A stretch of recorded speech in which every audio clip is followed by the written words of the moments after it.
Assalamualaikum warahmatullahi wabarakatuh. Halo anak-anak yang hebat, berjumpa lagi dengan saya dalam pembelajaran bahasa Indonesia.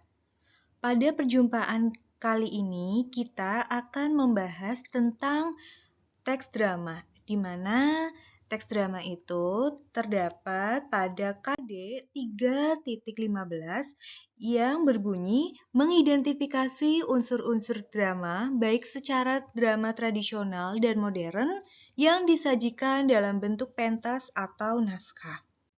Tujuan pembelajaran kita untuk mempelajari teks drama, siswa nanti diharapkan mampu untuk mengidentifikasi pengertian, karakteristik drama yang dibaca dan ditonton atau didengar, dan mengidentifikasi unsur-unsur drama yang disajikan dalam bentuk pentas atau naskah yang tepat.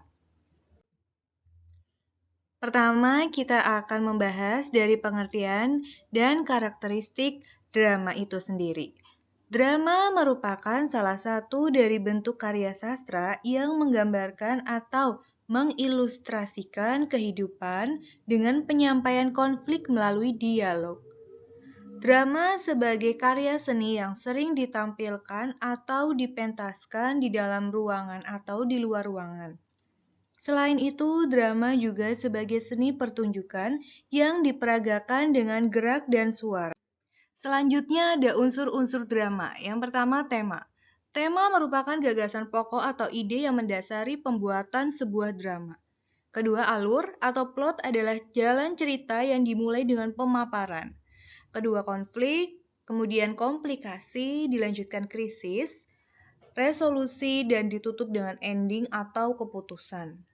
Kemudian yang ketiga ada tokoh. Tokoh adalah individu atau seseorang yang menjadi pelaku cerita. Tokoh dalam cerita drama dibedakan menjadi dua, antara lain tokoh berdasarkan peran dan tokoh dari segi perwatakannya. Tokoh berdasarkan peran dibedakan menjadi dua tokoh. Yang pertama itu tokoh utama adalah tokoh yang menjadi sentral cerita dalam pementasan drama. Kemudian ada tokoh pembantu, yaitu tokoh yang dilibatkan atau dimunculkan untuk mendukung jalan cerita dan memiliki kaitan dengan tokoh utama. Selanjutnya, tokoh dari segi perwatakannya dibedakan menjadi 4 macam, yaitu ada tokoh berkembang, adalah tokoh yang mengalami perkembangan nasib atau watak selama pertunjukan. Misal seorang tokoh yang awalnya baik, pada akhirnya menjadi seseorang yang jahat. Yang kedua yaitu tokoh pembantu. Tokoh pembantu adalah tokoh yang diperbantukan untuk menyertai, melayani, atau mendukung kehadiran tokoh utama. Tokoh pembantu memerankan suatu bagian penting dalam drama, tetapi fungsinya tetap sebagai tokoh pembantu. Yang ketiga adalah tokoh statis. Tokoh statis itu adalah tokoh yang tidak mengalami perubahan karakter dari awal hingga akhir dalam suatu drama. Misalnya, seorang tokoh yang berkarakter jahat dari awal drama hingga akhir tetap akan bersifat jahat. Dan yang terakhir ada tokoh serba bisa, yaitu tokoh yang dapat berperan sebagai tokoh lain. Misalnya tokoh yang berperan sebagai seorang raja, tetapi ia juga berperan sebagai seorang pengemis untuk mengetahui kehidupan rakyatnya. Selanjutnya ada dialog atau percakapan.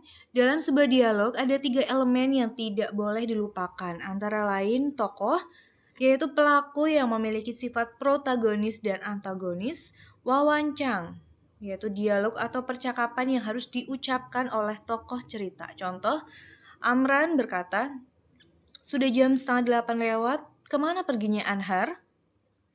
Kemudian ada kramagung atau petunjuk perilaku, tindakan, dan perbuatan yang harus dilakukan oleh tokoh.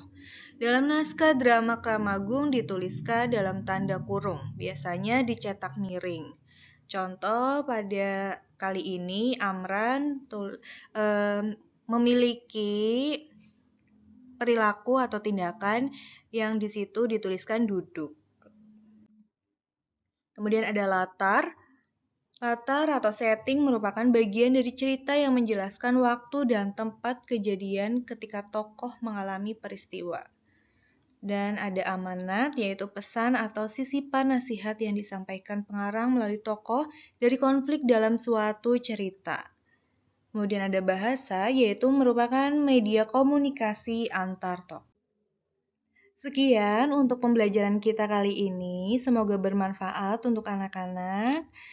Mohon maaf apabila ada kata-kata yang salah atau keliru dalam pengucapan.